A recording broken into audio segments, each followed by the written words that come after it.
Hi guys, I did something cool. You want to see? The fact it's been 2 years since I started learning all this stuff is not good for me, but hey, here we are. Lots of stuff happened, like this, these, and this. And yes, I know it's been a while since I posted to this channel at all. If you laugh, you go to hell.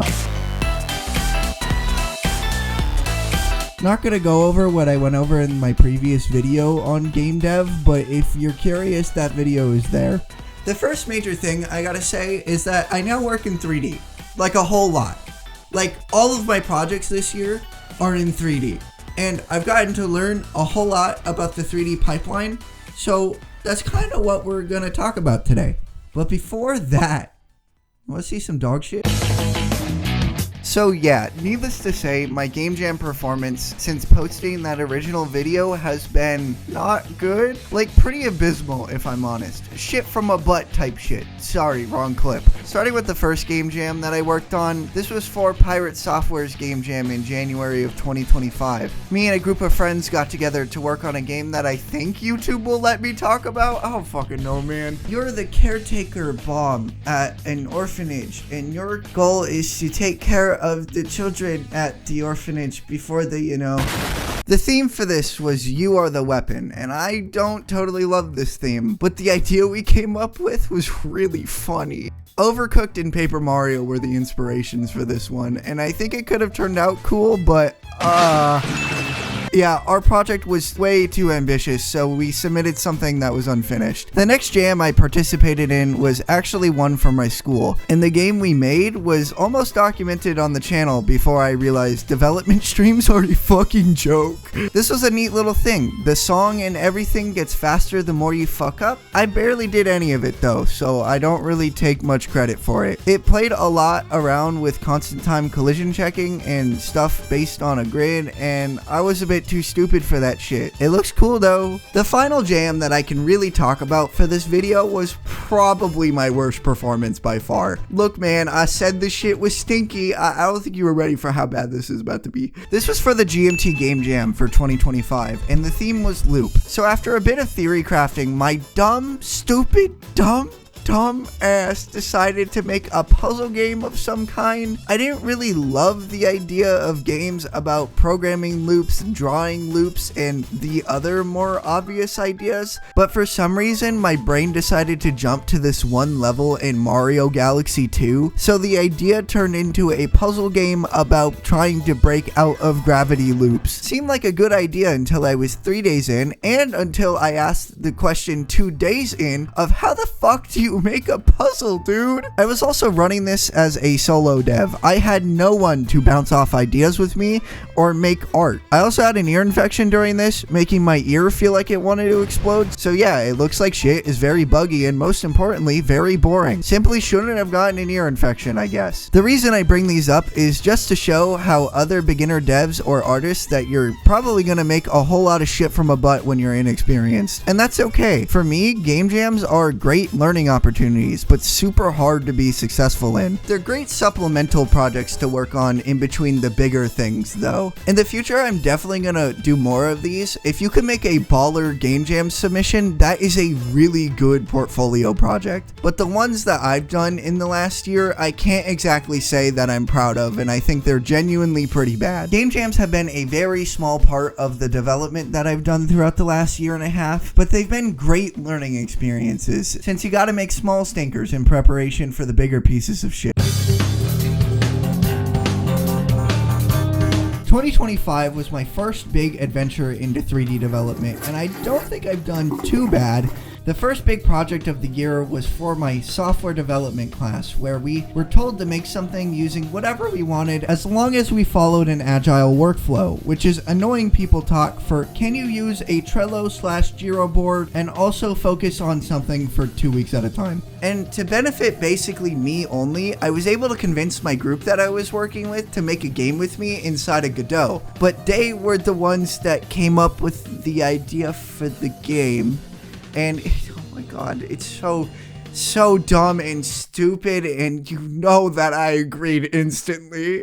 We wanted to make a mascot horror game centering around our school's mascot. It'd take place in one of our school's buildings and finish off in another building as an escape route. If I'm honest though, the things I did in this project aren't that interesting. I made a lot of the player controller, which was really basic but functional. I made the interaction system on top of the item system, allowing for some puzzles, and most of all, I did the pathfinding for this big guy. I had zero clue as to how exactly stuff like this works in games, but here's kind of the rundown. A common solution to creating movement of NPC characters are navigation meshes, which are essentially what define where your character is allowed to walk. They should only stay in that defined area and detect obstacles in their path. Hey, I said they should, okay? In my case, he just follows an array of determined points and then strays from it when he spots you. This let me take advantage of one of my favorite programming techniques, state machines. The idea is that this guy will have 3 main states: wandering, where he follows his pre-designated points; following, where he sprints and follows the player until he's far enough and out of sight of the player; and the funniest state by far, the searching state, where he stances the fuck up to look around. The setup was great because it let me break up the code and structure into something far easier to manage, and let me know exactly what state the fucker was in, since he can only be in one state at a time. Goat machine type shit.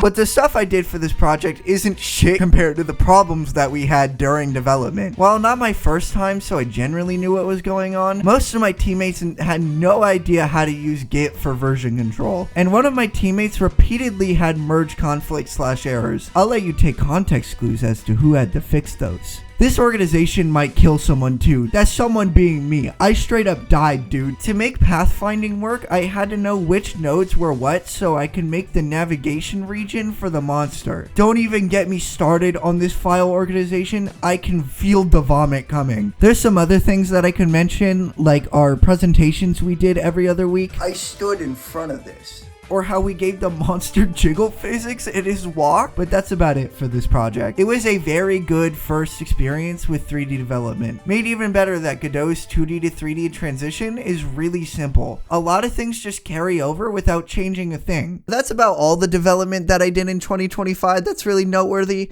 I didn't really do much else that, I should really talk about on camera.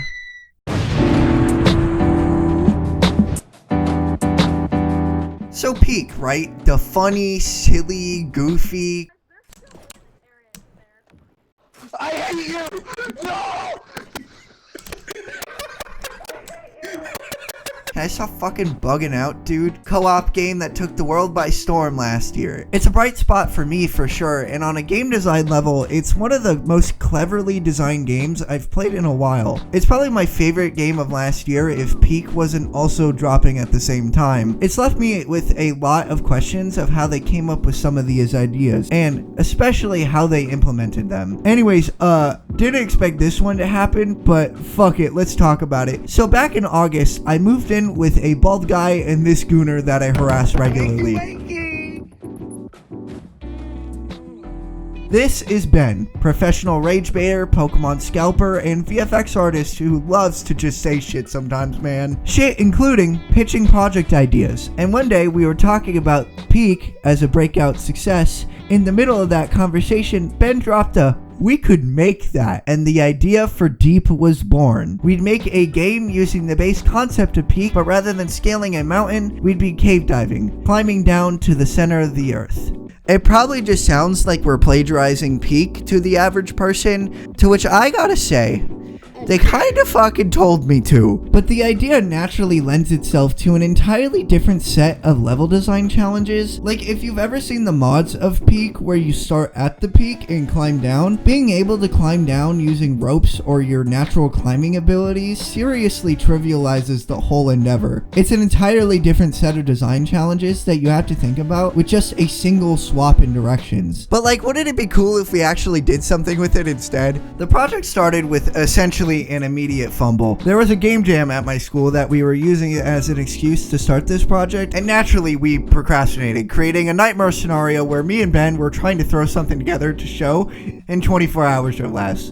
That being said, I immediately started the project by trying to make a hookshot item because in theory, it could give the game the coolest level design and player movement potential if designed properly. This was a mistake though. We should have started by doing other items, stuff that's way simpler and a better proof of concept before going any further. There's just so much that goes into a hookshot and a plethora of bugs that come with it. So much so that this was something that I left on the back burner for a while afterwards. But after this jam is where the real project began. I would be the lead developer for this, so you know, any all bugs are on me. I started by refactoring and reorganizing my player script, which took me a bit because it was a fucking mess originally. And now it's still a mess, but a more readable and organized mess, kind of. I added a bit of functionality too, like now we have this swappable camera and a throw feature as well. Our little guy got an arm. There's a lot more to the player, but it's still too early to yap about that stuff. We got some items to talk about. An item system in a game like this is actually really hard to design for. You have to keep in mind that anything to break your fall in a game like this has to be used in moderation only. So for example, if we were to adapt the umbrella from Peak, then you'd need to nerf it somehow since this game is entirely about fall damage. And hey, we have an umbrella that kind of does that, but in action we need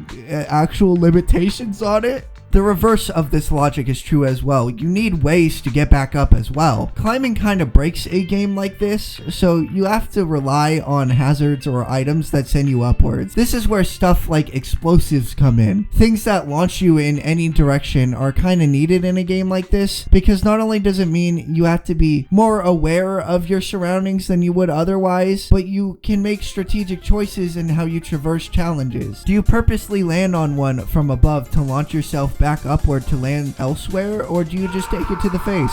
This is a sort of idea we had behind the design for all of the items. We wanted a whole lot of risk and reward to your decision making mid-run. Same goes for the hazards as well, but I'm glossing over multiple implementation things that were fucking nightmares. The hook shot is one of them, but this is something that I could easily fix now, I think. The physics are basically exactly what I want them to be. I want you to go directly to your hooked point and drop down from there. That way it's a committal thing, and hooking in the wrong spot means you take a bunch of damage. It's the visuals that are stupid and dumb. This was not worth my time to fix though. A very limited resource item slash level design slash hazard thing that we wanted was ropes.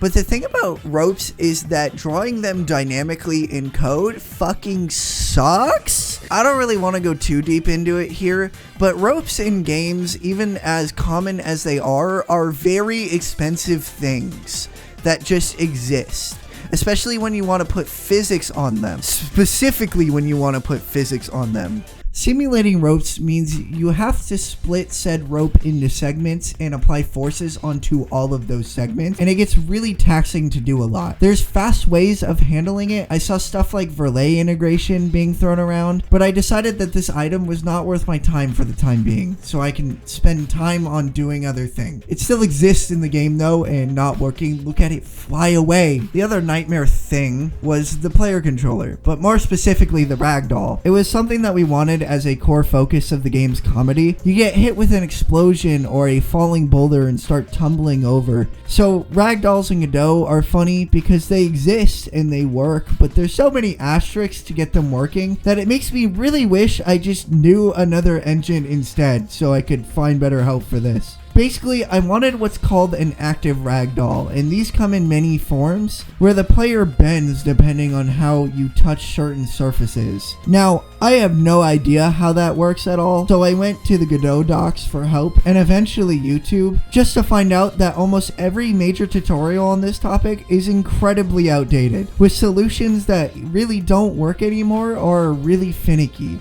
I'm not totally sure if it's one of those things where I just wasn't looking in the right spot. The whole thing around active ragdolls in Godot has been nothing but, I don't know man, it might work, or I got it to work, but well, not well. There's really zero good way of doing something like this. So we compromised and just did a standard ragdoll that is pretty well documented on the Godot docs. More like I didn't do it, but Angelina did it, and I helped her with the code part. Did I mention we have Angelina, a 3D artist and animator on this too? No? Oops. Here, look at her shit. She did really good. But the risk-reward design doesn't really mean shit when you can't design a goddamn level. So, okay. I'd like to think that we had an idea of what we should do level-wise, but we had no idea. There is no good approach to designing a level for a game like this, with this specific movement as well. If you were to throw in multiplayer into this, then you're doubly screwed, because you need something replayable. There's just no good conceivable way of designing a level like this by hand. So much so that designing levels is ultimately where I kind of just threw in the towel for this project for the time being. It was the Achilles heel of this project. I just don't think something like this works with handcrafted levels. And after a bit of poking around and thinking about it for literal days, I think the answer is quite literally what other friend-slop devs decide upon as well. At the heart of these games, the levels are just going to have to be some sort of procedural generation. But at this point in the project, I just wanted to work on something else. Deep might get finished one day, but as is, it's gotta sit on the back burner. I can only take so much nausea. That brings us to today though.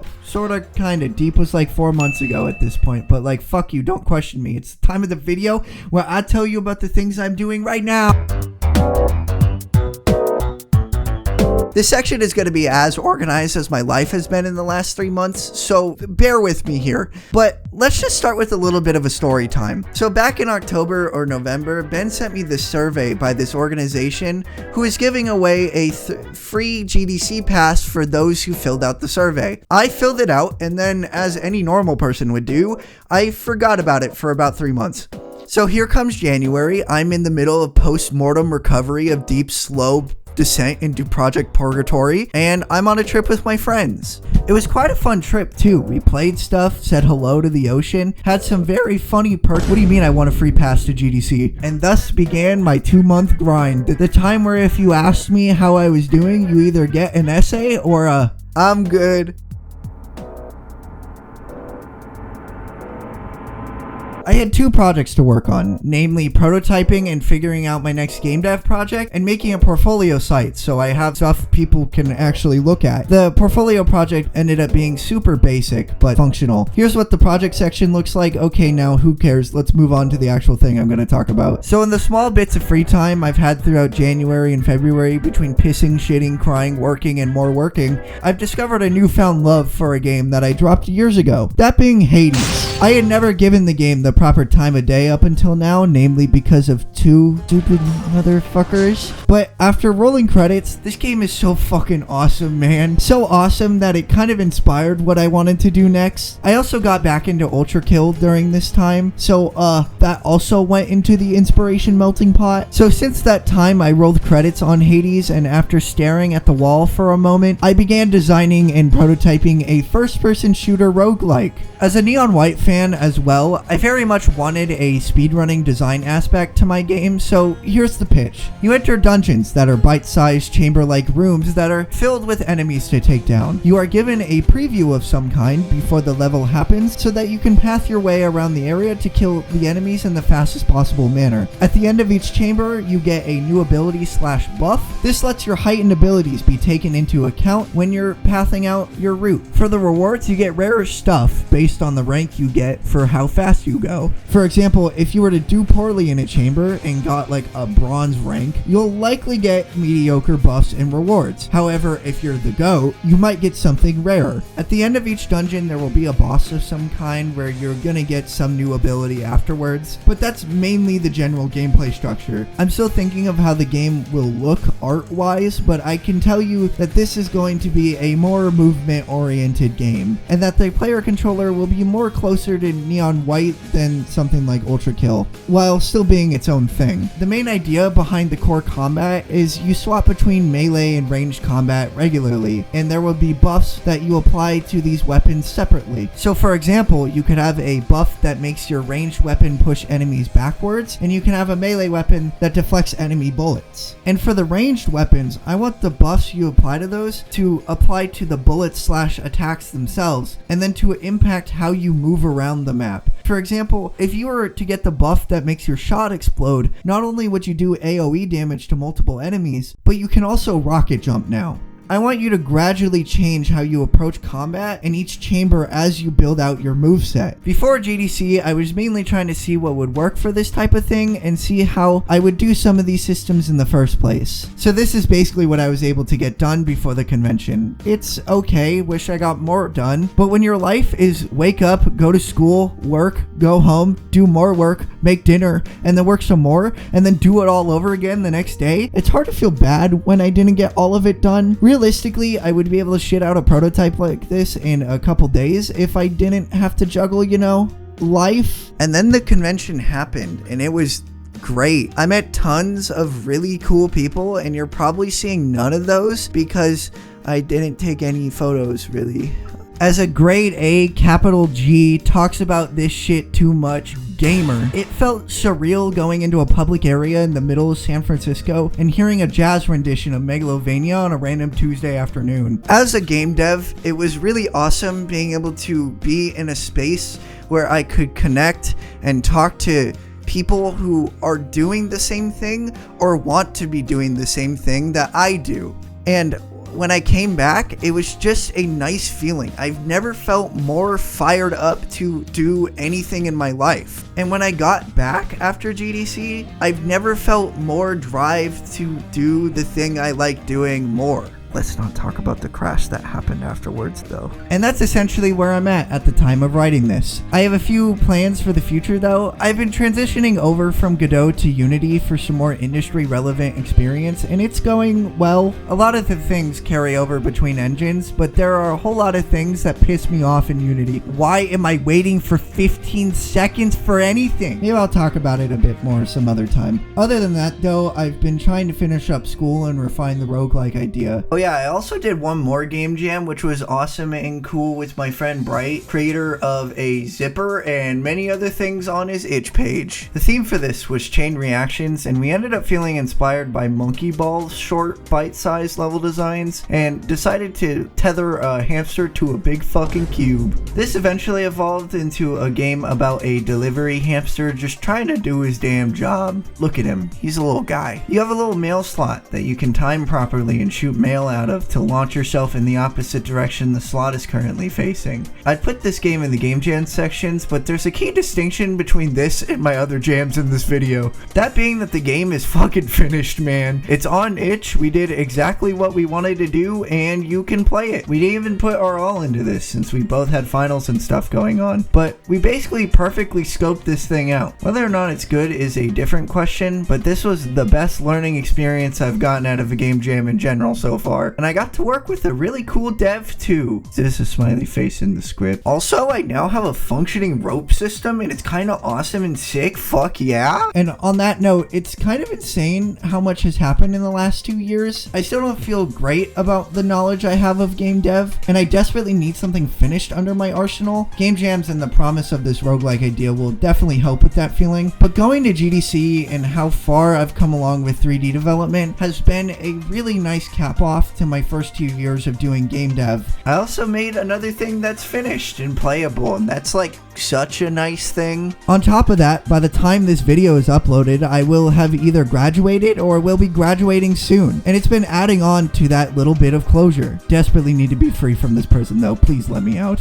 Anyways, very excited for my future in game development. I think it needs to be said that the industry isn't exactly inspiring right now. Like, dude, it's not even this graph right now, it's so over constantly. It's gonna be quite hard to find work in the industry for a while, so in the meantime, I'm gonna keep cooking, making games, and trying hard to connect with more devs. And hopefully some of those games will be cool as hell. Oh, and maybe I'll even upload more often. No promises though. Hades 2 is calling my name. Or I could just go back to Unbeatable. Hey everyone, thanks for getting to the end of the video. If you enjoyed it, you should subscribe and comment and like and all those things. That said, it's been a long 9 months, man. Like, it's actually kind of absurd how much I've done since I posted my last video. I am incredibly tired and burnt out, but like, what can you do? I'm excited for the future though. Really do hope to upload more in the future as I work on more game dev stuff. You can find updates on that occasionally on my community tab and on Blue Sky. That's all I got though. Bye bye.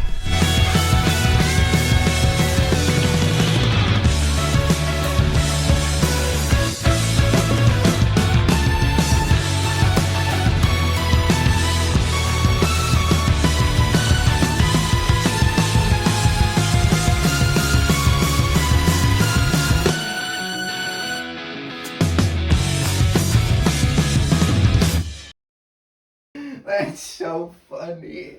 You're gonna see the fucking pee yummy in the background.